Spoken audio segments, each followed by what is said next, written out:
बिस्मिल्लाहिर्रहमानिर्रहीम। बायो 301 के lecture number 6 के साथ मैं हूँ अरसान अली। लेक्चर नंबर 6 हमारा है मॉडर्न जेनेटिक्स कॉन्सेप्ट्स। तो सबसे पहले हम इसमें समझें कि म्यूटेशन क्या है। तो म्यूटेशन का मतलब होता है तब्दीली, यानी आपके डीएनए के अंदर आपके जीन सीक्वेंस में अगर कोई भी तब्दीली आ जाए तो इसको हम कहेंगे म्यूटेशन। अब म्यूटेशन कई जगहों पर फ़ायदेमंद भी हो सकती है, नुकसानदेह भी हो सकती है, और कई जगह पर म्यूटेशन ऐसे भी है कि उसका कोई भी अफेक्ट ना हो, कोई भी उसका असर ना हो। तो अब जो अगर आपके डीएनए में जो चेंजिंग आ जाती है, जो वेरिएंसी आ जाती है, उसको हम कहते हैं पॉलीमॉर्फिज्म, यानी डीएनए में तब्दीली। अब ये डीएनए में तब्दीली हो सकता है कि आपके सिर्फ एक बेस में आए, दो बेसिस में आए, हज़ारों बेसिस में आ जाए। तो ये जो पॉलीमॉर्फिज्म है ये 1 to 2% टोटल पॉपुलेशन का जो होता है उसमें ये हो सकती है, ये पॉलीमॉर्फिज्म। इसका हो सकता है कोई इफेक्ट हो या फिर ना हो। तो अब हम देखेंगे कि जेनेटिक्स के इम्पोर्टेंस क्या है। तो जेनेटिक्स जो है वो तो उसके 3 मेन इम्पोर्टेंस है। पहले ये सबके लिए इम्पोर्टेंट है, तमाम मरीज़ों के लिए, फैमिली हिस्ट्री लेने के लिए, मेडिकल हिस्ट्री लेने के लिए, और साइंटिस्ट के लिए भी ज़रूरी है रिसर्च करने के लिए, स्टडी करने के लिए। तो सबसे पहले हम देखेंगे कि genetic information is personal, permanent and predictive. यानी जेनेटिक इन्फॉर्मेशन पर्सनल होती है, परमानेंट होती है, प्रिडिक्टिव होती है। ये 3 चीज़ें आपने याद रख लेनी है एमसीक्यूज़ के हवाले से। जेनेटिक्स हमें किन जगहों पर मदद करेगा? सबसे पहले बीमारियों को डायग्नोस करने में, ट्रीटमेंट के लिए, इसके अलावा प्लान बनाने के लिए, स्क्रीनिंग के लिए, जो new born selected population carriers हैं उनकी स्क्रीनिंग के लिए, इसके अलावा इंडिविजुअलाइज्ड मेडिसिन के लिए। तो इन 4 जगहों पर हमें काम करवाएगा। और जेनेटिक्स के जो लॉन्ग टर्म इफेक्ट्स हैं वो क्या होंगे? Insurance, employment, disability, medical care, lifestyle, family, children, इन सब चीज़ों का हमें पता चल सकेगा जेनेटिक्स को स्टडी करने के बाद। ओके, तो जेनेटिक्स से हमें एक चीज़ ये पता चलती है कि जब जीन्स में तब्दीली आती है, म्यूटेशन होती है, जिसको हम कहेंगे वेरिएंट, तो ये एक प्रूफ है कि एवोल्यूशन का, यानी जब कंटिन्यूसली म्यूटेशन होती रहेगी, पॉलीमॉर्फिज्म होती रहेगी डीएनए में, तो एवोल्यूशन हो जाएगी, एक नई स्पीशीज़ एवॉल्व होने के चांसेस काफ़ी हो जाएंगे। अगले चैप्टर में हम बात करेंगे हेरिडिटी एंड वेरिएशन की। तो हेरिडिटी पर सबसे पहले आ जाते हैं। हेरिडिटी यानी एक ट्रेट का पेरेंट से ऑफस्प्रिंग जो है वो ऑफस्प्रिंग तक ट्रेट का जाना, दिस इज कॉल्ड हेरिडिटी। अब ये जो ट्रांसमिशन है ये पार्टिकुलर होती है या फिर ब्लेंडिंग होती है, यानी जो जीन्स है वो हमें पार्टिकुलेट होकर एक पेरेंट से मिलते हैं या फिर वो ब्लेंड हो जाते हैं दोनों के दोनों। तो इसके बारे में हम बात करेंगे। तो कहते हैं कि 19वीं सदी तक ये ख्याल था कि ब्लेंडिंग होती है, लेकिन अब जो 20वीं सदी है इसमें हमें ये चीज़ें कुछ पता चली है। लेकिन पहले हम ब्लेंडिंग हाइपोथेसिस समझ लेते हैं, फिर हम आज की बात समझेंगे। तो ब्लेंडिंग हाइपोथेसिस ये कहती है कि जो जेनेटिक मटेरियल होता था वो पेरेंट्स के का मिक्स हो जाता था, एक ब्लेंड हो जाता था फर्टिलाइजेशन के दौरान। ब्लू और येलो पेंट ब्लेंड करके जैसे ग्रीन पेंट बना देते हैं, बिल्कुल इसी तरह से वो भी दोनों ब्लेंड करके एक नया जीन बना देते थे। लेकिन वो गलत हाइपोथेसिस है, क्योंकि इस तरह से ये होगा कि बिल्कुल ही एक नया ऑर्गन बनना चाहिए, लेकिन ऐसा होता नहीं है। हमारे अंदर जो है वो ट्रेड्स होते हैं दोनों पेरेंट्स के इंडिविजुअली। इसका मतलब जो ट्रांसमिशन होती है जीन्स की वो पार्टिकुलर होती है, ना कि ब्लेंडिंग होती है। तो ब्लेंडिंग हाइपोथेसिस डिस्क्रेडिटेड। तो ब्लेंडिंग हाइपोथेसिस जो मेंटल था, जिसका हमने पिछले लेक्चर्स में उसका लॉ भी पढ़ा था, जो मैं कार्ड में वीडियो दे रहा हूँ उसको भी देखिएगा। तो उसने ये साबित कर दिया था कि ब्लेंडिंग नहीं होती, जो ट्रेड्स हैं वो अपने अपने रहते हैं। हाँ, एक डोमिनेंट हो जाता है, एक रिसेसिव चला जाता है, मगर दोनों अपनी जगहों पर होते हैं एलील्स की शक्ल में। दूसरी थ्योरी है पार्टिकुलेट हाइपोथेसिस। इस हाइपोथेसिस के मुताबिक जो पेरेंट्स हैं वो अपने जो हेरिटेबल यूनिट्स हैं उनको पास करते हैं पार्टिकुलेट फॉर्म में। तो इन यूनिट्स को जो ये पास करते हैं इनको हम कहते हैं जीन्स। अब मेंडल ने भी यही शो किया था कि अलील्स में जो जीन्स होते हैं वो चेंज नहीं होते, बल्कि वही रहते हैं जो पेरेंट्स में थे, ऑफस्प्रिंग में भी वही रहते हैं, ब्लेंड होकर एक नया जीन नहीं बन जाता। ऐसा नहीं होता कि ए और बी, कैपिटल बी और स्मॉल बी मिलकर कुछ नई चीज़ बना दें, नहीं, ऐसा नहीं होगा। या तो वो कैपिटल बी वाला या तो वो बोल्ड शो करेगा या फिर वो जो है वो डल शो करेगा। तो दोनों में से कोई एक पार्टिकुलेट डोमिनेंट हो जाएगी, दोनों मिक्स नहीं होगी। तो इसलिए हम कह सकेंगे ये पार्टिकुलेट जो इनहेरिटेंस है ये ठीक है, जबकि ब्लेंडिंग हाइपोथेसिस जो है वो डिस्क्रेडिटेड है। तो मेंडल और पार्टिकुलेट इनहेरिटेंस, दोबारा से वही बात है जो हमने भी आपको बताई कि मेंडल भी इसी बात को प्रूफ कर रहा है, पार्टिकुलेट इनहेरिटेंस को, बाय हिज लॉस। आगे तफसील से हम पढ़ेंगे इन लॉस को भी। अब हेरिडिटी जो है उसमें फिनोटाइप और जीनोटाइप। जीनोटाइप क्या होता है? जीन्स का जो मेकअप है, और जीन्स का मेकअप की वजह से जो उसकी अपीयरेंस आएगी वो होगा फिनोटाइप। अब हेरिडिटी होती है जीन्स की वजह से। अब जीन्स के अंदर होते हैं क्रोमोसोम, क्रोमोसोम में डीएनए। अब जीन्स जो है वो अलील्स की शक्ल में होते हैं, पेयर फॉर्म में होते हैं, उनमें से एक डोमिनेंट होता है, एक रिसेसिव। दोनों ब्लेंड नहीं कर जाते, बल्कि एक डोमिनेंट होता है और एक होता है रिसेसिव। ऑलराइट, अगला चैप्टर है हमारा वेरिएशन। वेरिएशन के बारे में हम तफसील से देख लेते हैं। इसका मतलब ये होता है कि दो जानदार जो एक ही स्पीशीज से ताल्लुक़ रखते हैं, उनमें आप फ़र्क देख सकते हैं, उनकी हाइट में, उनके वेट में, कलर में, उनके बालों में। तो ये है वेरिएशन। अब ये वेरिएशन किस वजह से हो सकती है? ये हो सकती है कि जीनोटाइप पर माहौल का कोई इन्फ्लुएंस आ जाए, तो इसकी वजह से हो सकती है जीनोटाइप। फॉर एग्जांपल, दो इंसान एक ही स्पीशीज से ताल्लुक़ रखते हैं, एक लंबा है एक छोटा है। हो सकता है न्यूट्रिशनल इफेक्ट्स की वजह से लंबा हो गया हो, वो छोटा रह गया हो, या फिर उसका एक बंदा ज़्यादा खाता है, उसका वेट बढ़ जाए। तो है तो ये एक वेरिएंस ट्रेट है, लेकिन इसकी वजह क्या है? एनवायरनमेंट।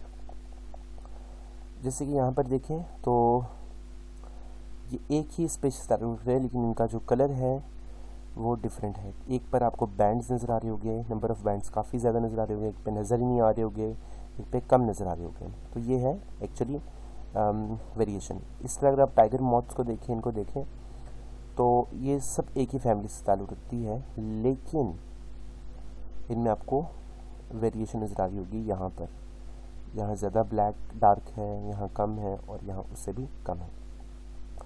इस तरह टाइगर मॉथ्स को देखें, यहाँ पर देखें तो अपर मोस्ट मॉथ है वो लार्जर है, उसमें dark bands on abundant different in numbers and thickness.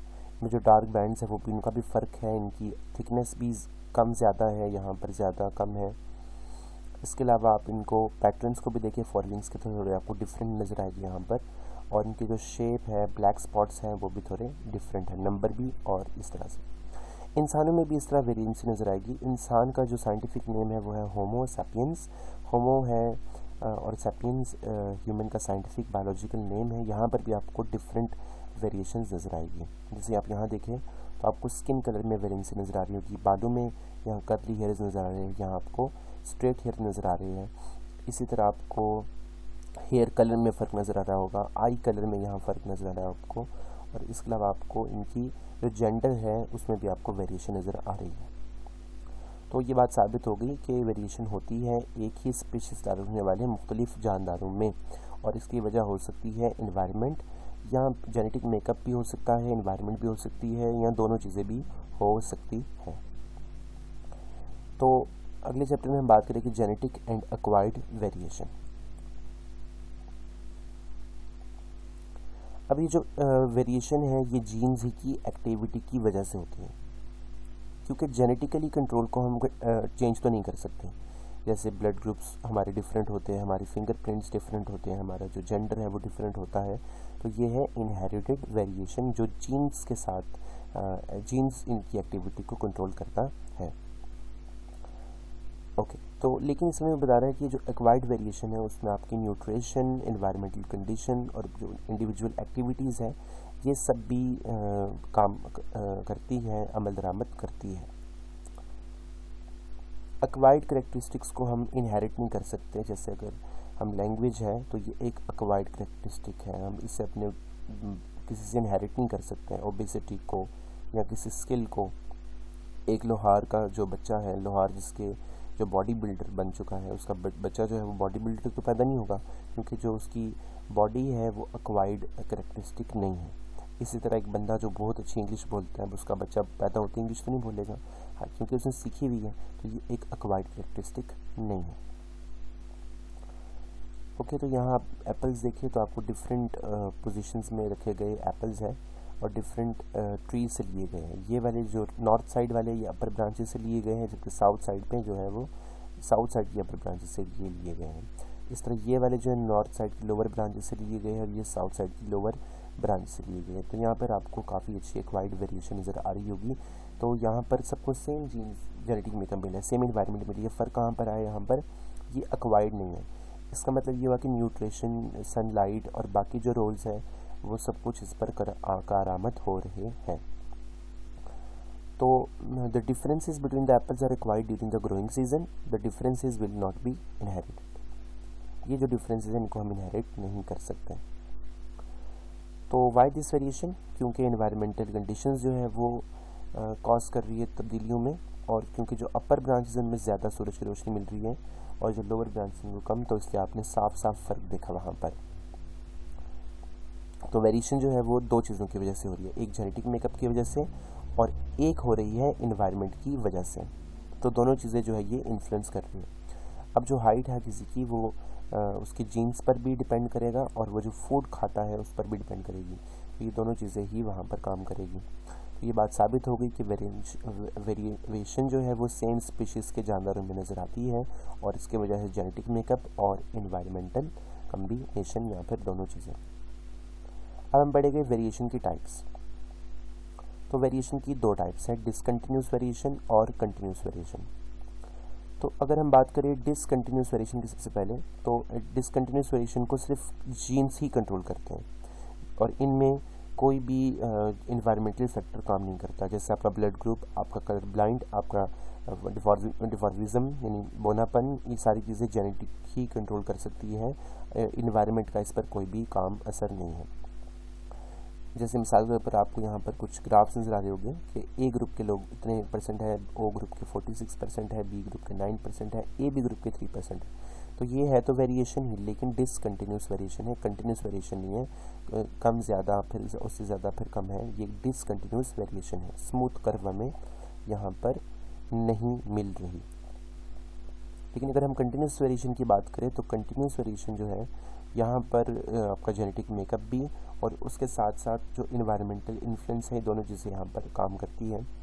तो यहाँ पर जैसे आपके बालों का रंग, आपके आँखों का रंग और बाकी चीज़ें, आपके बाल, अब यहाँ देखिए तो आपको यहाँ पर हेयर कलर जो है कंटिन्यूस वेरिएशन नज़र आ रही होगी। जैसे येलो, उस डार्क येलो और फिर हल्के ब्राउन, फिर रेडिश, फिर